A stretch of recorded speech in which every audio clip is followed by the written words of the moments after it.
Thank you very much, everybody. It's a great honor. Nice place. Very nice place. Mr. President, Mr. Prime Minister, Mr. Speaker, esteemed members of the Knesset, and cherished citizens of Israel, we gather on a day of profound joy, of soaring hope, of renewed faith, and above all, a day to give our deepest thanks to the Almighty God of Abraham, Isaac, and Jacob.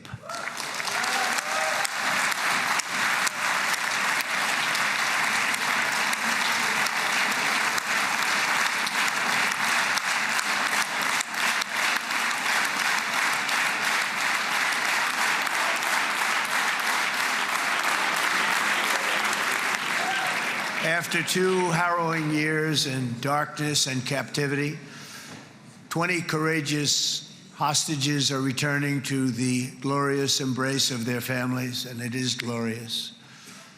28 more precious loved ones are coming home at last to rest in this sacred soil for all of time.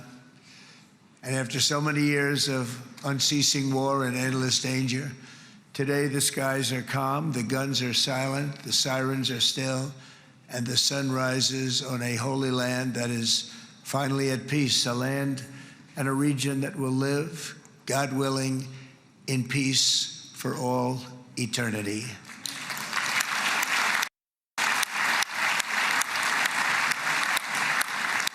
This is not only the end of a war, this is the end of an age of terror and death, and the beginning of the age of faith and hope and of God.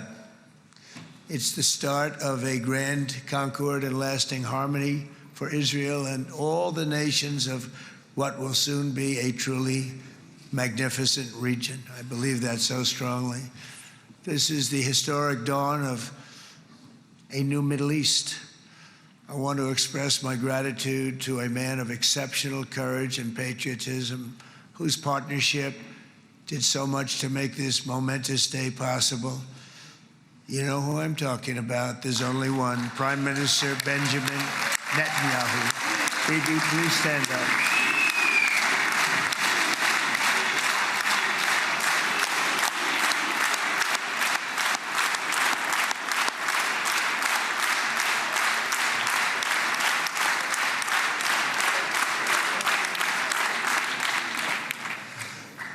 And he is not easy, I want to tell you. He's not the easiest guy to deal with, but that's what makes him great. That's what makes him great.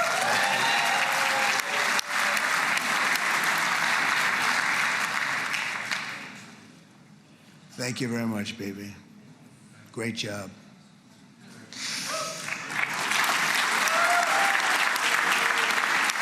And let me also convey my tremendous appreciation for all of the nations of the Arab and Muslim world that came together to press Hamas to set the hostages free and to send them home. We had a lot of help. We had a lot of help from a lot of people that you wouldn't suspect, and I want to thank them very much for that.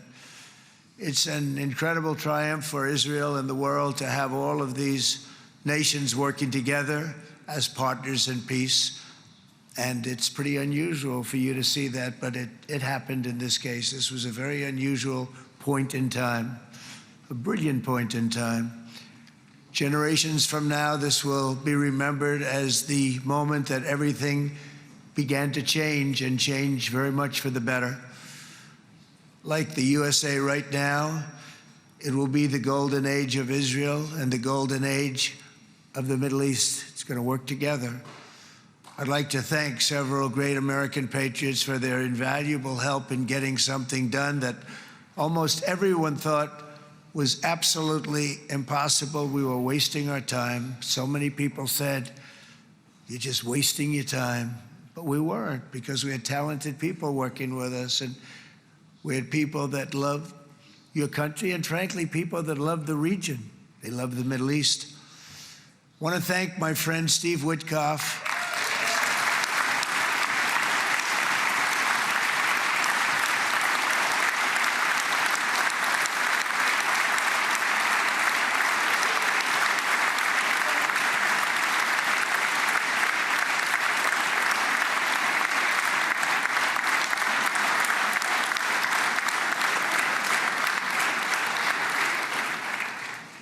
You know, Steve was chosen by me.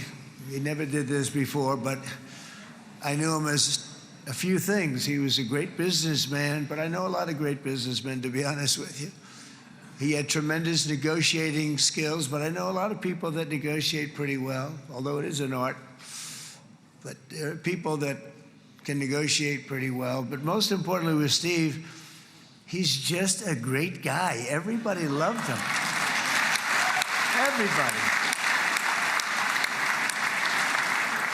I mean, I know some negotiators that are so good, but you wouldn't have had peace in the Middle East. It would be in World War III right now with some of these guys.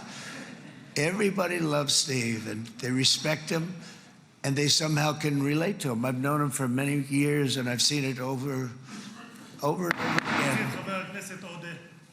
להוציא את חבר הכנסת עודה, להוציא אותו מהאולם, להוציא אותו מיד, החוצה, החוצה, החוצה. להוציא גם את חבר הכנסת כסיף, להוציא את חבר הכנסת כסיף מהאולם, להוציא אותו מיד.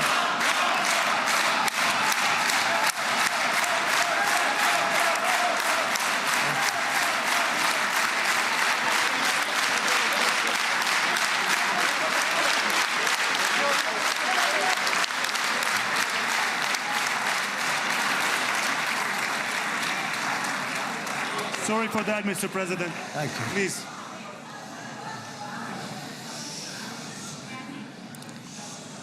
That was very efficient.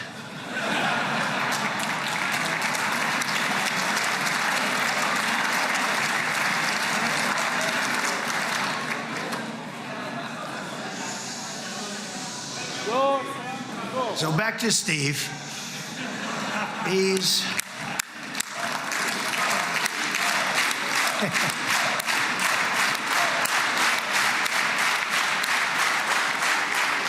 But I tell one story because he was so involved, and then we called in Jared. We need that brain on occasion. We got to get Jared in here. We got to get a certain group of people. But Steve started this all by himself. I call him Henry Kissinger, who doesn't leak.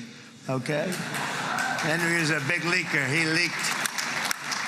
Steve doesn't leak. Steve just wants to get the job done. He wants to do what's right. But I'll give you just a quick story because, as you know, he's working on the war with Russia and Ukraine, a war that would have never happened if I were president. A shame. 7,000 young soldiers a week are being killed. More than that this last week.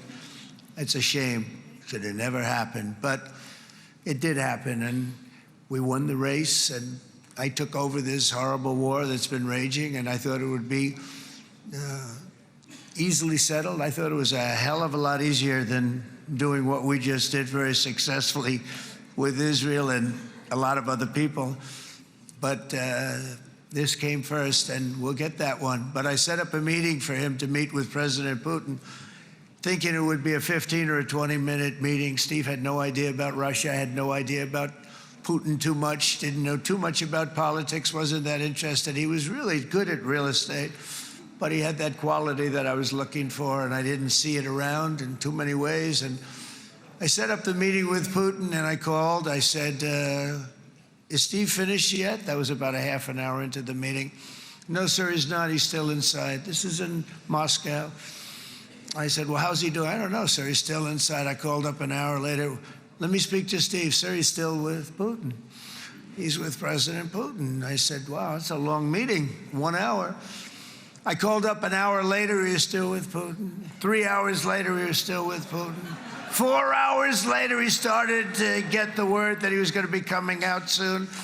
And in 5 hours, he came out. I said, what the hell were you talking about for 5 hours? And he says, just a lot of interesting things. We're talking about a lot of interesting things, including what he went in there for, but you can't talk about it for 5. You can talk about it for a certain period of time, and you know what you're getting. But that's a talent. That's a talent where you can do that. Most people I'd send in, number one, they wouldn't be accepted. Number two, if they were, the meeting would last 5 minutes. And that's what happens with Steve. Everybody loves him. They love him on this side. They love him on the other side. And he really is. He's a great negotiator because he's a great guy. So thank you very much, Steve, very much.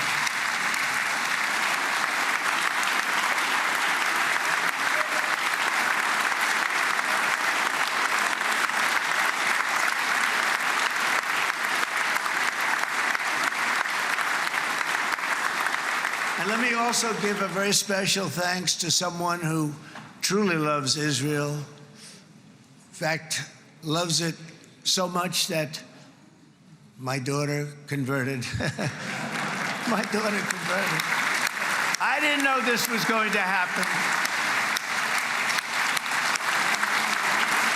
And Ivanka's here.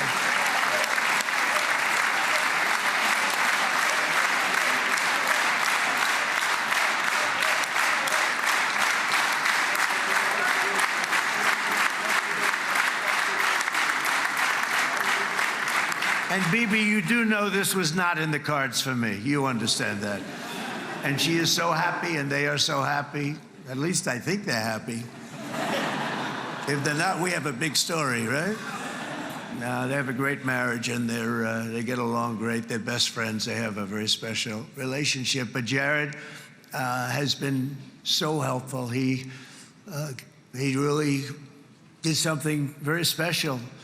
He established the Abraham Accords with a group of very wonderful people. I like calling it the Avraham Accords because people that, right? Avraham. It's so cool. It's so much sort of nicer, you know? The Abraham versus the Avraham.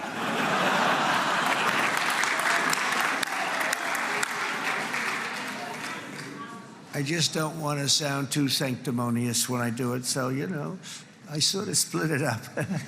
This way we keep everybody happy. But we have some very great talent, and they have no excuses for anything that's taken place because we had some unbelievably good people working on this. And then you're going to add a man named Marco Rubio, who is also here. That's right.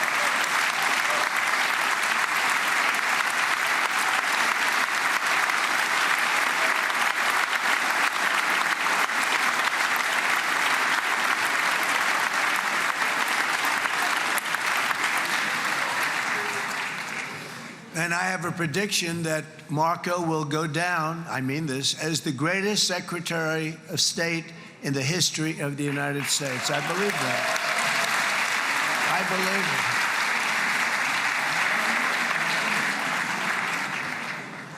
it. And he and I, you know, we really fought it out. You remember, he was tough. He was nasty. Who the hell thought this was going to happen, Marco, right? And now I'm saying he's going to go down as the greatest. He will. He was always smart and sharp, and people respect him. And then we have somebody who's young, but an unbelievable leader. I saw it a long time ago, and he's turned out to be even better than we thought. Right, Susie? I think even better. And that's Pete Hegseth, who is our Secretary of War, formerly Secretary of Defense.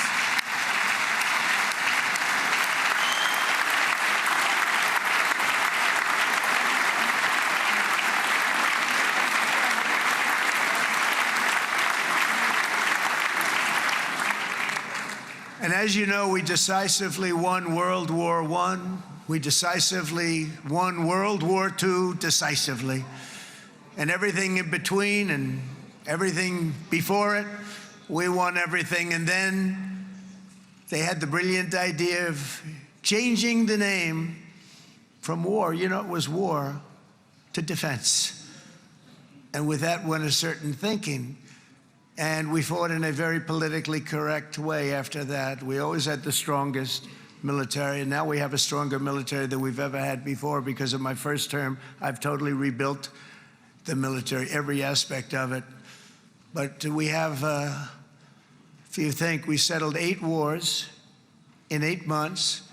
I'm now including this one, by the way, if that's okay. They may say, well, that was quick, because yesterday I was saying 7, but now I can say 8. The hostages are back. The hostages are back.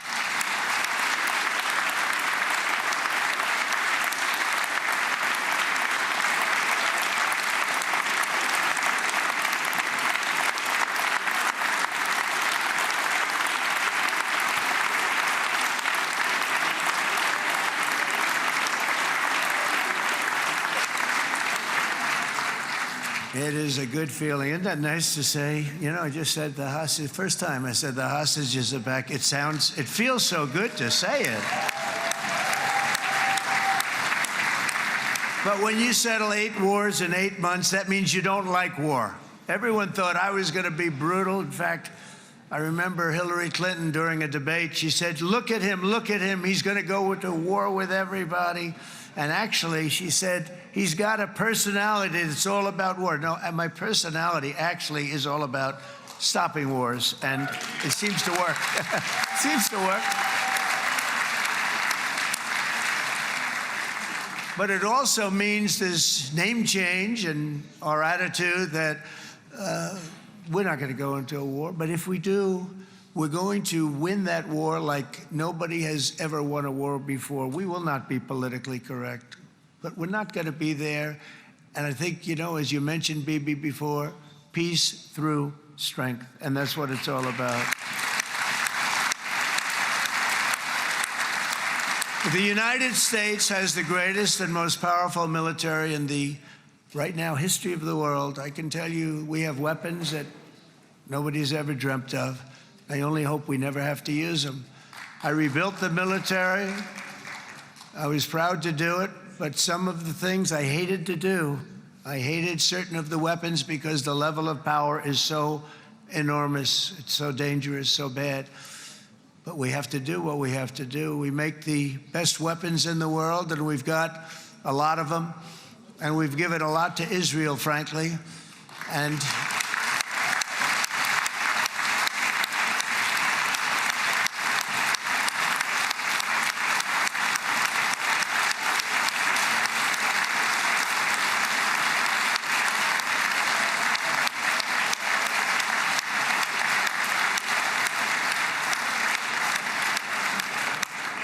I mean, Bibi would call me so many times, can you get me this weapon, that weapon? Some of them I never heard of, Bibi, and I made them. But we'd get them here, wouldn't we? And they are the best. They are the best. But you used them well. It also takes people that know how to use them. And you obviously used them very well. But so many that Israel became strong and powerful, which ultimately led to peace. That's what led to peace. So as we celebrate today, let us remember how this nightmare of depravity and death all began.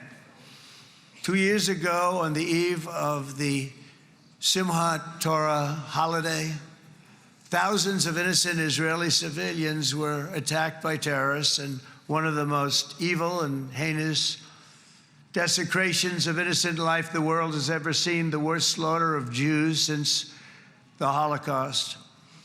The cruelty of October 7th struck to the core of humanity itself. Nobody could believe what they were witnessing.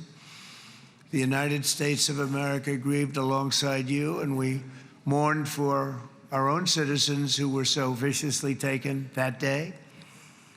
And to all the families whose lives were forever changed by the atrocities of that day, and all of the people of Israel, please know that America joins you in those two everlasting vows: never forget and never again.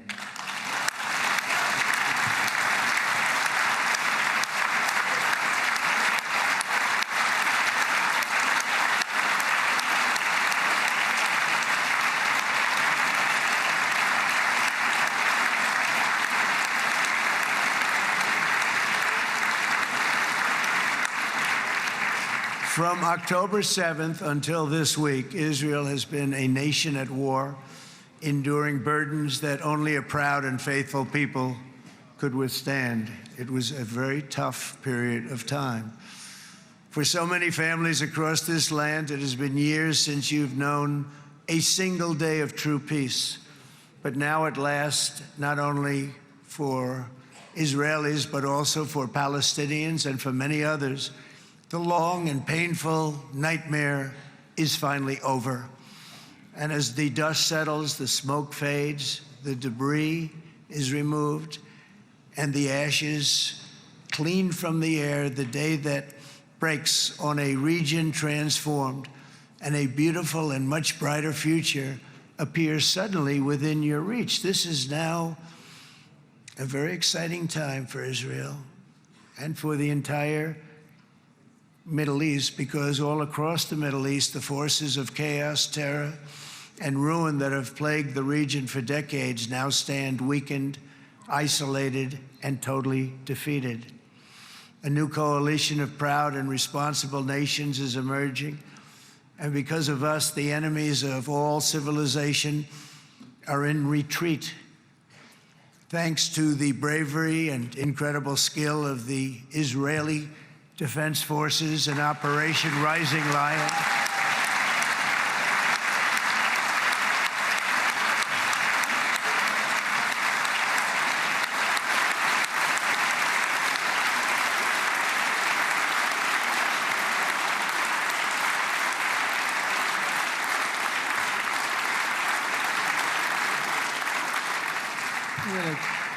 guy's central casting. Let's put him in a movie. Look at him. Great job. And my people loved working with you. Loved it. They worked so well together. But many of Iran's top terrorists, including nuclear scientists and commanders, have been extinguished from this earth. And with Operation Midnight Hammer, boy, that's a great name for that, what we did last June. The United States military flew 7 of those beautiful B-2 bombers. They look so beautiful all of a sudden. They were always, I thought they were pretty planes. I had no idea they could do what they did. In fact, we just ordered 28 more of them. A little updated version. We ordered a whole pile of them. And almost 100 other planes went with them, including fighter jets. And we had 52 tankers, big, beautiful, brand new tankers that were loading them up 4 or 5 times. They've traveled 37 hours back and forth, think of that. But we had tankers all over the sky for all the other planes. We had the F-22s, the F-35s, F-16s. We had a hell of a lot of planes.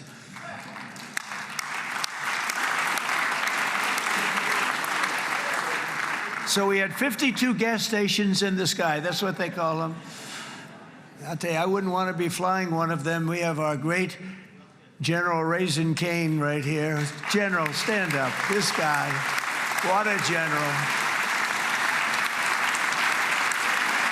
Thank you.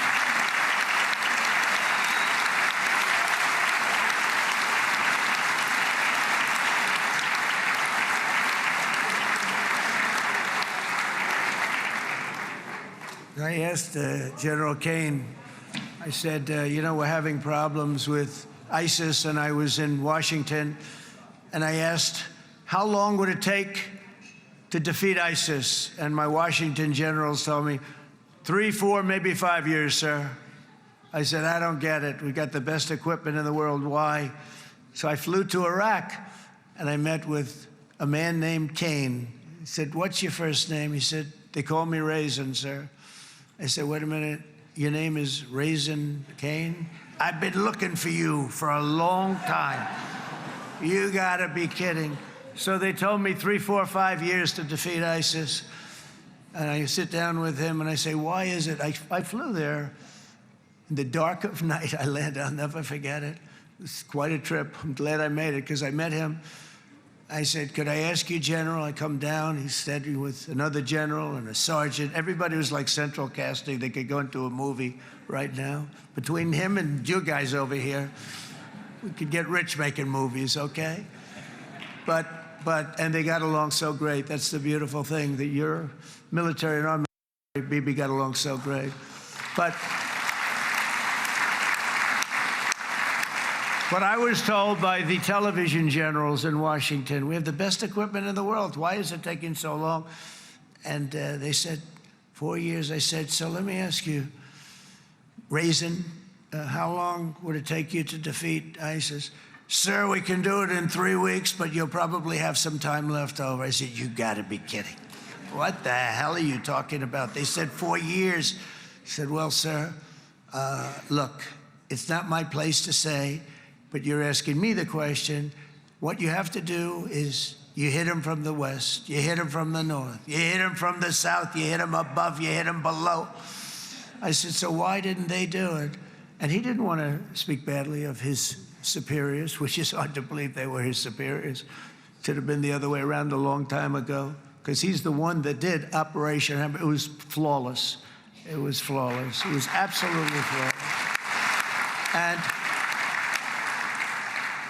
And I said, so you really think you can do it in 4 weeks? Yes, sir, 100%. You have to do it differently than they were doing it. They were using one base, and it was hundreds of miles away. And he says, we have all these portable bases all over the Middle East. And they didn't want to use them because they didn't want to offend the country where the portable, they wouldn't have even known what the hell the planes were going up, right? They wouldn't have known, but he said, no, they didn't want to defend anybody, offend anybody, and but we can do it in 4 weeks. I said, you sure about that? I'm going to call you back. I'll call you back on Monday. I'm going back to Washington. But you think 4 weeks? Yes, sir, I think we can do it in 4 weeks. We'll have time left over. So I call him on Monday. I say, you think you can do it? 4 weeks. I said, go ahead and do it. He did it. I'll tell you, he did it in 4 weeks, less than 4 weeks. So, General, stand up, please. Again, this is a real general. This is not a television general. He doesn't want to go on television.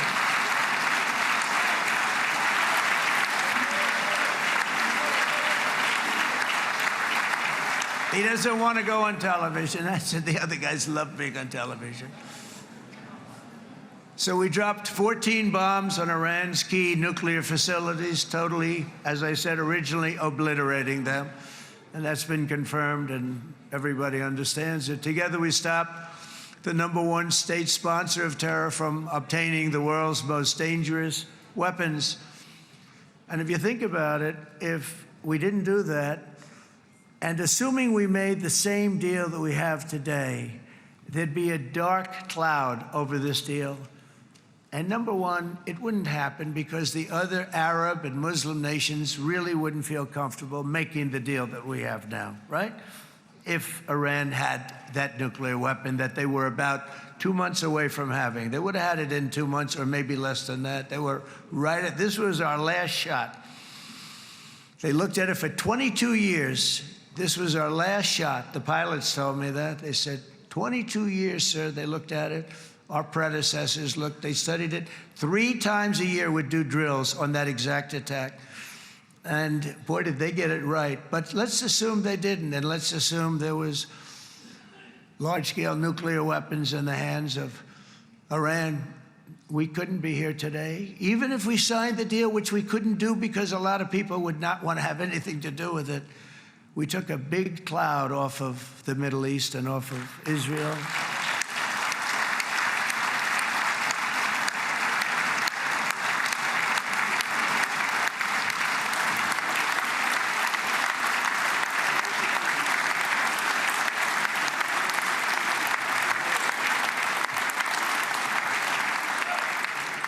And it was my honor to help.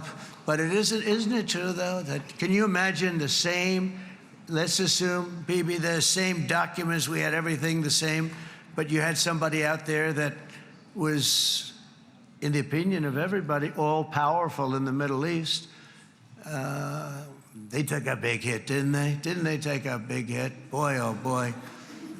They got hit from one side, from the other. And you know, it would be great if we could make a peace deal with them. And I think that's big. Would you be happy with that? Wouldn't it be nice, I think? Because I think they want to. I think they're tired. Somebody said, sir, they're starting their nuclear program again. I said, let me tell you something. They're not starting anything. They want to survive. The last thing they want to do is start digging holes again in mountains that just got blown up and start. They're not doing this. They want to survive, okay? But I think we have a chance. Steve, you, and I think Jared, come on, I'll call you back for another one. We always bring Jared when we want to get that deal closed. We bring Jared, but Steve, you and Jared and the General and Pete and Marco, you'll get that deal done easy. I think that'll be easy. But first we have to get Russia done. We got to get that one done. If you don't mind, Steve, let's focus on Russia first, all right? We'll get it done. In Lebanon, the dagger of Hezbollah, long aimed at Israel's throat, has been totally shattered. My administration is actively supporting the new president of Lebanon in his mission to permanently disarm Hezbollah's terror brigades. He's doing very well. And build a thriving state at peace with its neighbors. And you're very much in favor of that, I know. And good things are happening there, really good things. And with this week's ceasefire, we've achieved the most challenging breakthrough of them all. The most challenging breakthrough maybe ever. I mean, I've never seen anything like it. I've been involved in a lot of success. I have never seen anything like what's going on today all over the world. People are dancing in the streets, not just in Israel. They're dancing in the streets of countries that would have never danced in the street about what's happening today. They're dancing in those streets. So this long and difficult war has now ended. You know, some people say 3,000 years, some people say 500 years, whatever it is. It's the granddaddy of them all. And in an unprecedented achievement, virtually the entire region has endorsed the plan that Gaza will be immediately demilitarized, that Hamas will be disarmed, and Israel's security will no longer be threatened in any way, shape, or form.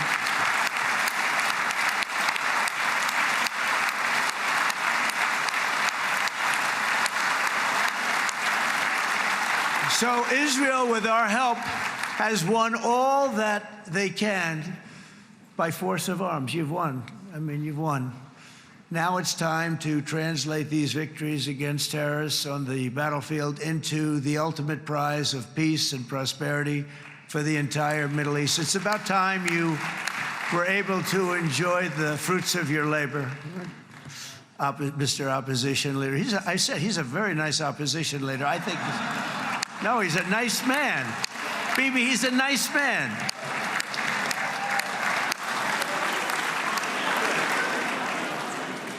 He knows what he's doing, right? No, he's a very nice guy. Well, see, now you can be a little bit nicer, Bibi, because you're not at war anymore, Bibi.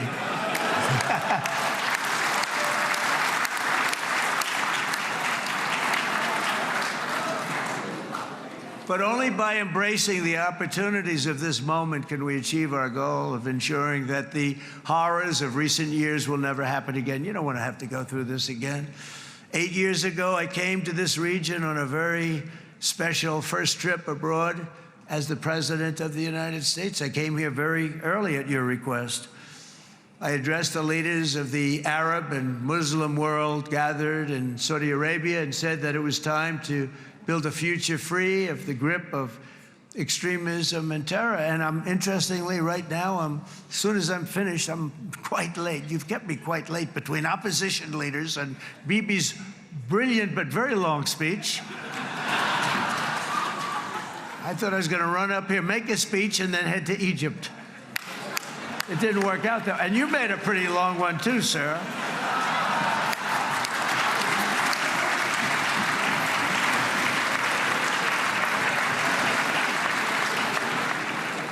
But I liked what you all said. It could be worse. Supposing on top of it, I didn't like what you said. That would be no good, Ron, would it? Ron, you did a great job, by the way, Ron.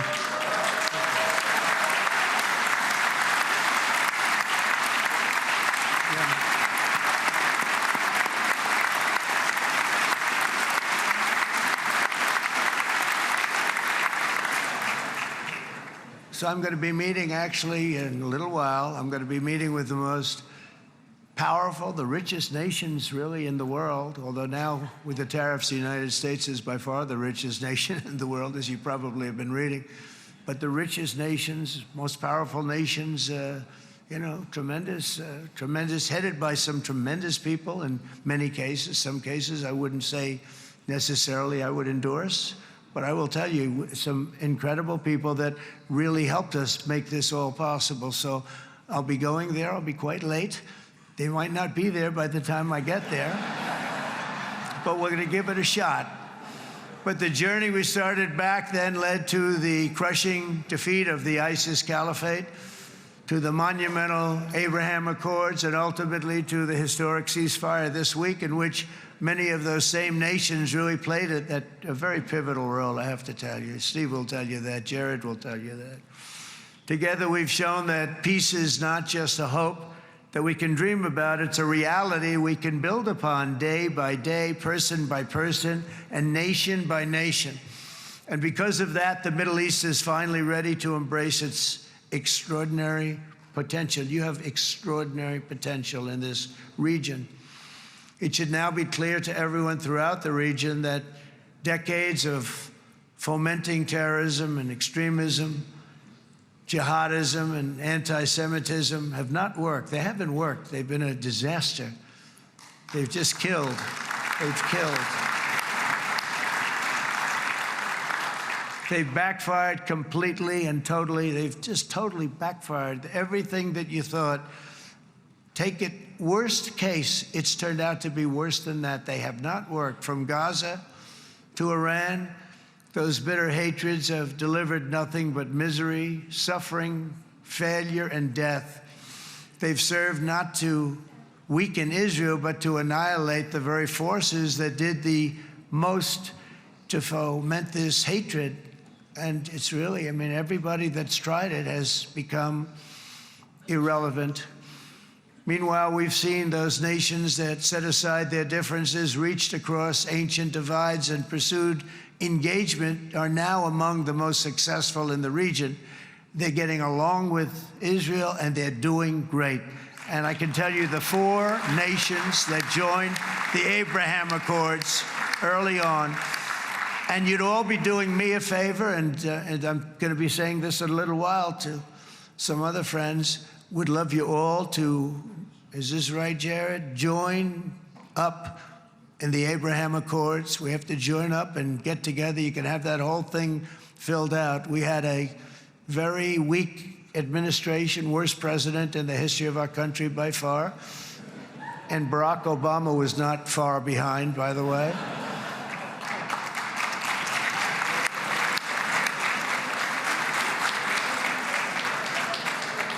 And they did nothing with this incredible document, the Abraham Accords, but now you can fill them up. Now you have peace, you have people that really like Israel. I'll tell you what, and they like Israel a lot more today than they did even 5 weeks ago. You've made a lot of, you've come back. You've come back strong, because it was getting to be a little nasty out there in the world, and ultimately the world wins. You can't beat the world. Or I would say to Bibi, it's now time.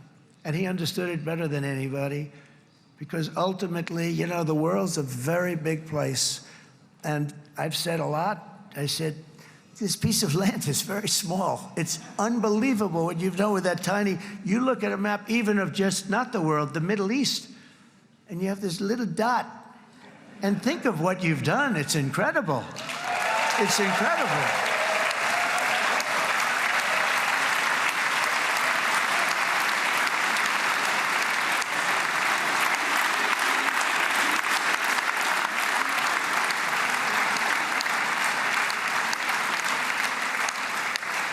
But the world is loving Israel again. And I said to Bibi, the world is big and it's strong. And Ron, ultimately, the world wins. And we don't have to worry about that now. But there was getting to be a period of time over the last few months, the world wanted peace and Israel wanted peace. Everybody did. Everybody did. And what a victory it's been, right? What a victory it's been. If you would have gone on for 3, 4 more years, keep fighting, it was getting bad. It was getting heated. The timing of this is brilliant. And I said, Bibi, you're going to be remembered for this far more than if you kept this thing going, kill. it would not be the same. And I just want to congratulate you for having the courage to say, that's it, we've won, and now let's enjoy our lives and let's rebuild Israel and make it stronger and bigger and better than it's ever been before. You're going to do that. Took a lot of guts. And the choice for Palestinians could not be more clear. This is their chance to turn forever from the path of terror and violence. It's been extreme, to exile the wicked forces of hate that are in their midst. And I think that's going to happen. I've met some people over the last couple of months that want to see it happen very much. And after tremendous pain and death and hardship, now is the time to concentrate on building their people up instead of trying to tear Israel down. We don't want that to happen again. And the total focus of Gazans must be on restoring the fundamentals of stability, safety, dignity, and economic development so they can finally have the better life that their children really do deserve after all these decades of horror. I intend to be a partner in this effort in the sense that we're going to help and we're going to do something that became unbelievably popular. Everybody wants to be on it. It's called the Board of Peace, okay? How about that? Is that a beautiful name? Like a board of peace.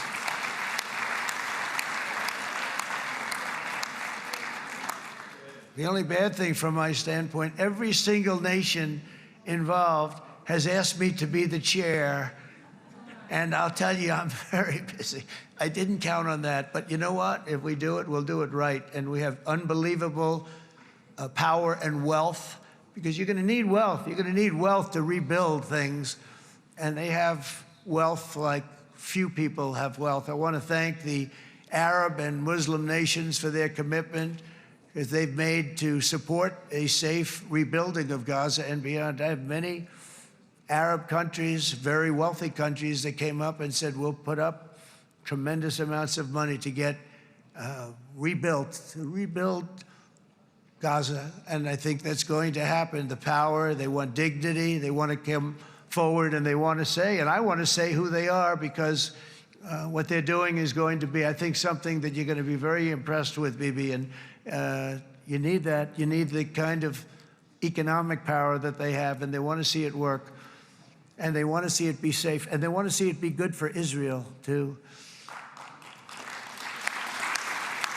And as much money as it will be, and it's a lot, as you can see, it's a lot. For these countries, it's relatively little relative to their worth. It's really a lot of money like most people could never even conceive, but for these countries, it's not that much, especially because it ensures success and stability in the Middle East, which is what they want to see. So many of them will be with us in Egypt in a little while, I think. I'm not sure. They may be gone. They may have taken their Boeing 747s and left. I said, what kind of a plane do you fly? 747. I said, that's a large plane. No, they may have. Steve, do you think they've left on their their brand new Boeing 747s? Or, I don't know. We're going to find out soon. It's going to be a big story. There'll be 2 people left. And they'll be the 2 poorest ones.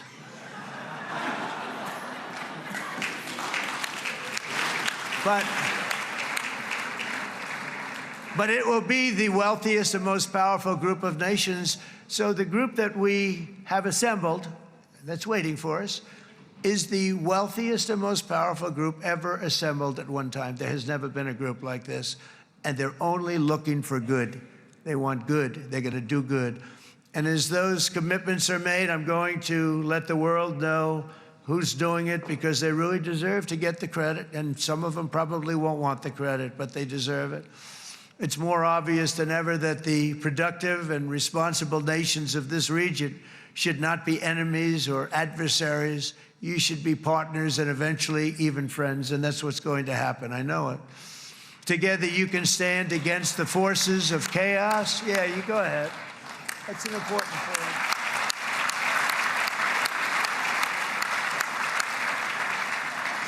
Because you can stand against the forces of chaos that threatened all of your interests, and it's always a big threat, and unleash incredible prosperity and opportunity for all the people of these lands, and that's what's going to happen. You're going to unleash numbers and success, the likes of which Israel has never been able to think of, because you're so firm, and you should be, and you've done the right thing in defending yourself. You're not going to have to worry so much about it. You've won, and now you can build, and you can do things that you never even thought possible. When you put that genius into doing something else, it's going to be something it's going to be a miracle. The miracle in the desert, it's going to be amazing. And it already is in a true sense. But it'll be wonderful when you can spend time thinking about other than war and defense and offense also. To that end, it's my firm hope and dream, frankly, that together the Abraham Accords will turn out to be everything that we thought they would. Those 4 countries were very, very brave in doing it. They did it at a very early point, and every single one of them benefits unbelievably financially. And if you noticed, even in this bad period that we just went through, they all remained a member of the Abraham Accords. They've done unbelievably well. And you know who you are, and I want to thank you. And they've stayed because of loyalty, but they've also stayed because it was really good business. They've made a lot of money being members, and you're going to all, I hope that every one of the countries that we're seeking, Jared, I hope they join quickly. No games, no nothing. Just join, get it. It's going to be a great peacemaker. It's really going to bring it together beyond anybody's wildest dream. So instead of building fortresses to keep enemies at bay, the nations of this region should be building infrastructure to weave your commerce closer together, because you've got to compete with the big world out there in commerce now. It's a different kind of competition. Instead of making weapons and missiles, the wealth of this region should flow to schools and medicine, industry, and frankly, the new hot thing, artificial intelligence. It's a lot of intelligence you're going to have to be thrown off to pay back these sums of money that they're doing. But that's really the hot one. And I might say that the United States, a year ago, was a dead country. I say it to people. I heard it first from the King of Saudi Arabia. I then heard it from UAE. I heard it from Qatar. I heard it from many other countries. A year ago, the United States of America was a dead country. Now it's the hottest country anywhere in the world. It is the hottest. There's no question about it.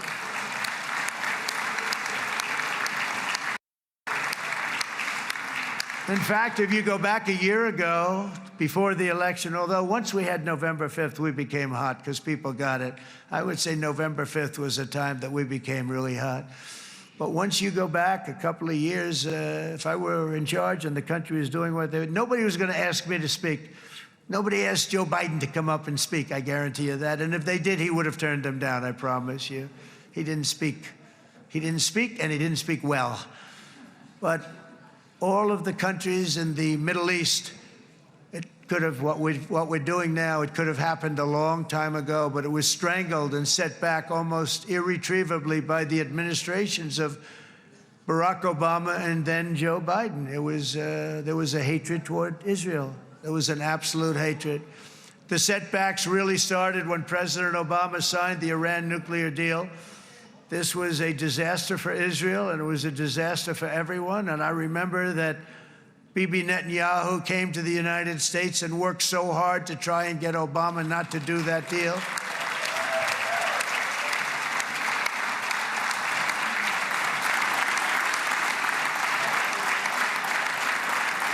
He worked so hard.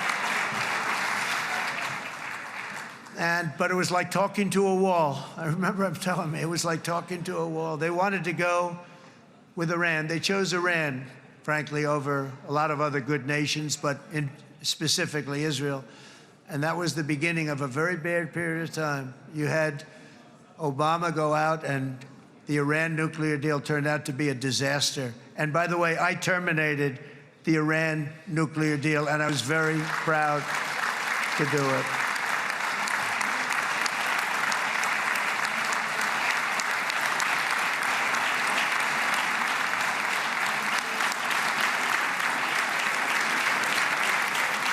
Yet even to Iran, whose regime has inflicted so much death on the Middle East, the hand of friendship and cooperation is open. I'm telling you, they want to make a deal. That's all I do in my life. I make deals. I'm good at it. I've always been good at it. And I know when they want. Even if they said, we don't want to make a deal, I can tell you they want to make a deal. All right, they do. They want to make a deal, and we're going to see if we can do something, because this is crazy what's happening, and we're not going to have this anymore. Neither the United States nor Israel bear the people of Iran any hostility. We merely want to live in peace. We don't want any looming threats over our heads, and we don't want to even think in terms of nuclear destruction. It's not going to happen, never will happen. There's nothing that would do more good for this part of the world than for Iran's leaders to renounce terror, stop threatening their neighbors, quit funding their militant proxies, and finally recognize Israel's right to existence. They have to do that. They have to do that. And to Iran, and as you know, this is not said out of weakness. There's no weakness. But I'm going to say this, that we are ready when you are, and it will be the best decision that Iran has ever made. And it's going to happen. It's going to happen.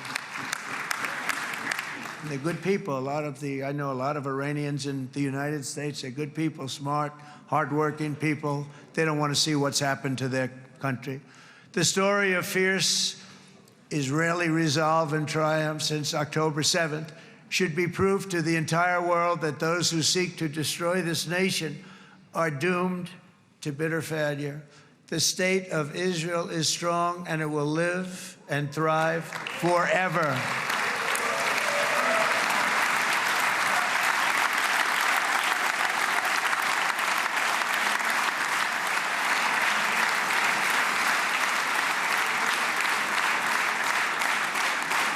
And that is why Israel will always remain a vital ally of the United States of America.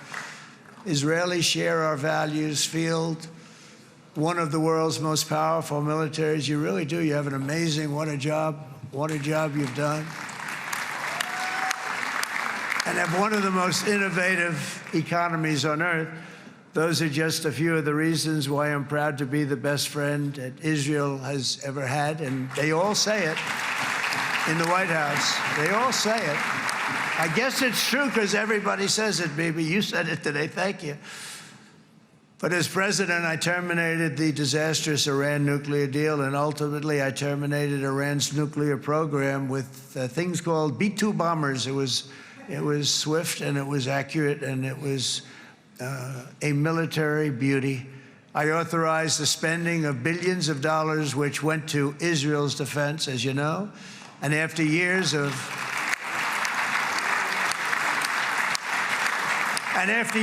broken promises from many other American presidents, you know that, they kept promising. I never understood it until I got there. There was a lot of pressure put on these presidents. It was put on me too, but I didn't yield to the pressure. But every president for decades said, we're going to do it. The difference is I kept my promise and officially recognized the capital of Israel and moved the American embassy to Jerusalem.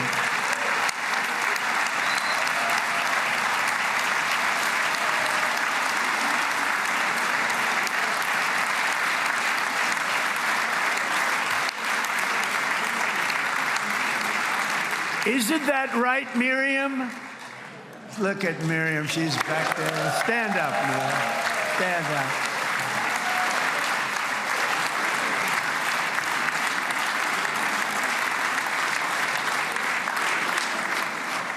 Miriam and Sheldon would come into the office. They'd call me.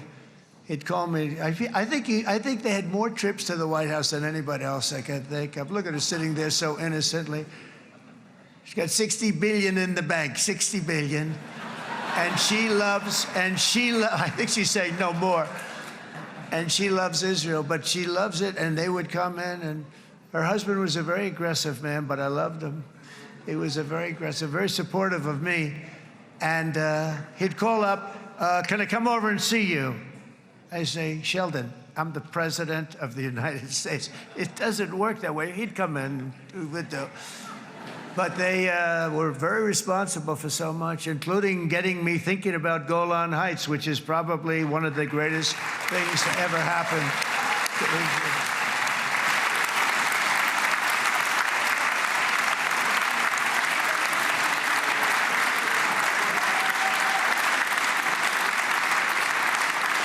Miriam, stand up, please. She really is. I mean, she loves this country.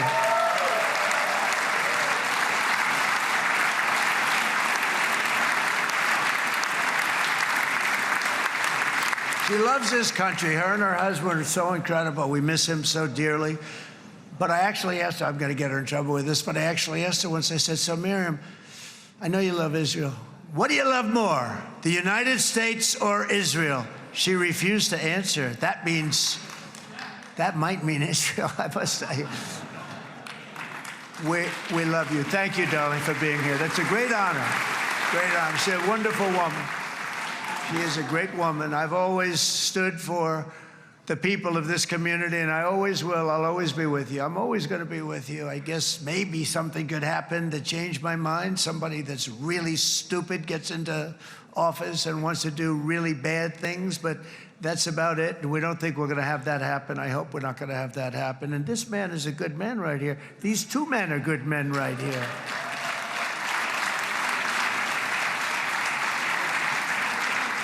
Hey, I have an idea. Mr. President, why don't you give him a pardon? Give him a pardon.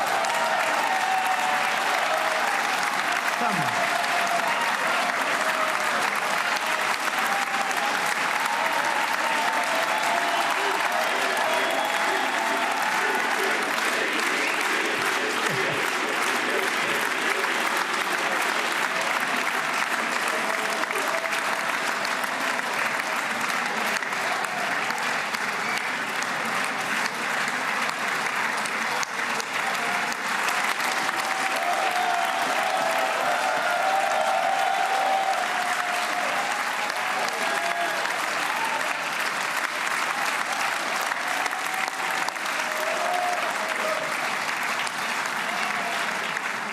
By the way, that was not in the speech, as you probably know. But I happen to like this gentleman right over here, and it just seems to make so much sense. You know, whether we like it or not, this has been one of the greatest wartime presidents. This has been one of the greatest wartime presidents. And cigars and champagne, who the hell cares about that?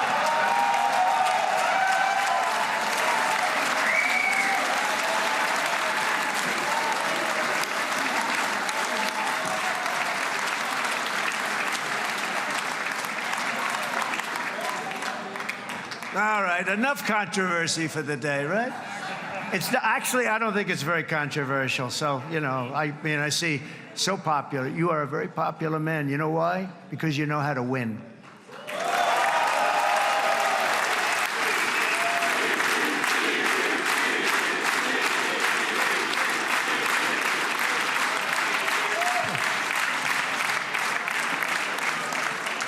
Over the past 2 years, I've met many of the families of the Israelis taken hostage and those that were taken hostage. Unbelievable. I've looked into their eyes. I've seen the worst nightmares of their suffering, but I've also seen something else, the beautiful love of the people, the love of people, frankly, that hold things together, the love that gives you the courage to carry on through thousands of years of persecution and repression and to emerge with the heart of David.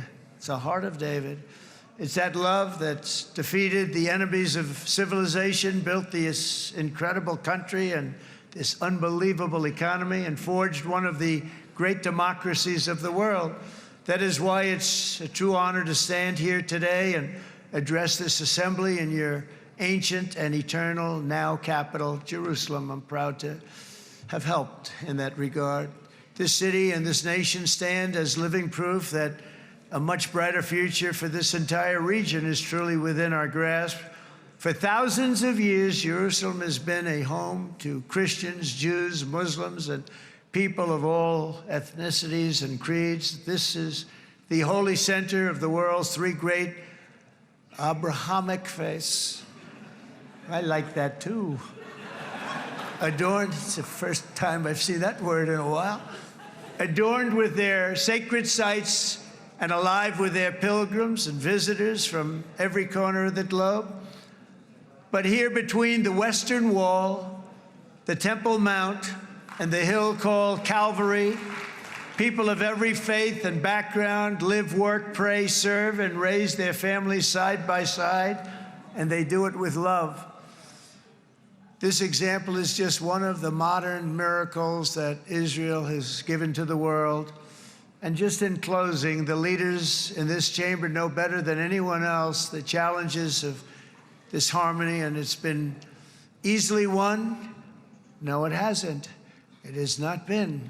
It's been so tough, but it has been, some say, a miracle. What you've done is a miracle. Look at your size. Look at your chances when it all started.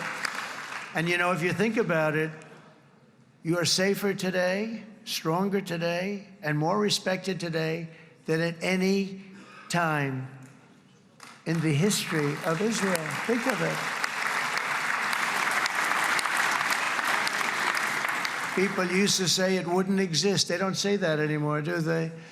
Yet if safety, security, and coexistence can thrive here in the winding alleys and ancient paths of Jerusalem, then surely peace and respect can flourish among the nations of the broader Middle East.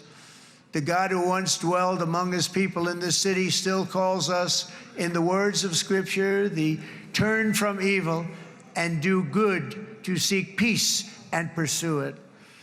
So he still whispers truth into the hills and knolls and valleys of his magnificent creation, and he still writes hope into the hearts of his children all over the world. And that is why even after 3,000 years of pain and conflict, the people of Israel have never given up from the threats of Zionism, from all sorts of threats. You want the promise of Zion. You want the promise of success and hope and love and God. And the people of America have never lost faith in the promise of a great and blessed future for all of us. From the very first day that modern Israel was founded, we have stood together through thick and thin of setbacks, and through victory and defeat, through glory and heartache. We have built industries together. We have made discoveries together. We have confronted evil together, and we have waged war together. And perhaps most beautifully of all, we have made peace together. And this week, against all odds, we have done the impossible and brought our hostages home.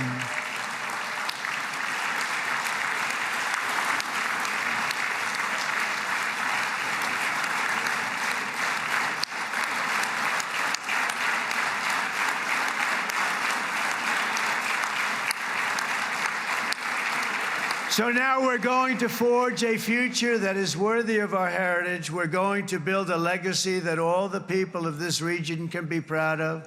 New bonds of friendship, cooperation, and commerce will join Tel Aviv to Dubai, Haifa to Beirut, Jerusalem to Damascus, and from Israel to Egypt, from Saudi Arabia to Qatar, from India to Pakistan, from Indonesia to Iraq, from Syria to Bahrain, Turkey to Jordan, the United Arab Emirates to Oman, and Armenia to Azerbaijan, another war that I just settled. We are going to have hope, harmony, opportunity, and happiness here in the spiritual and geographic center of the entire world. That's what you are. Israel, America, and all of the nations of the Middle East will soon be safer, stronger, greater, and more prosperous than ever before.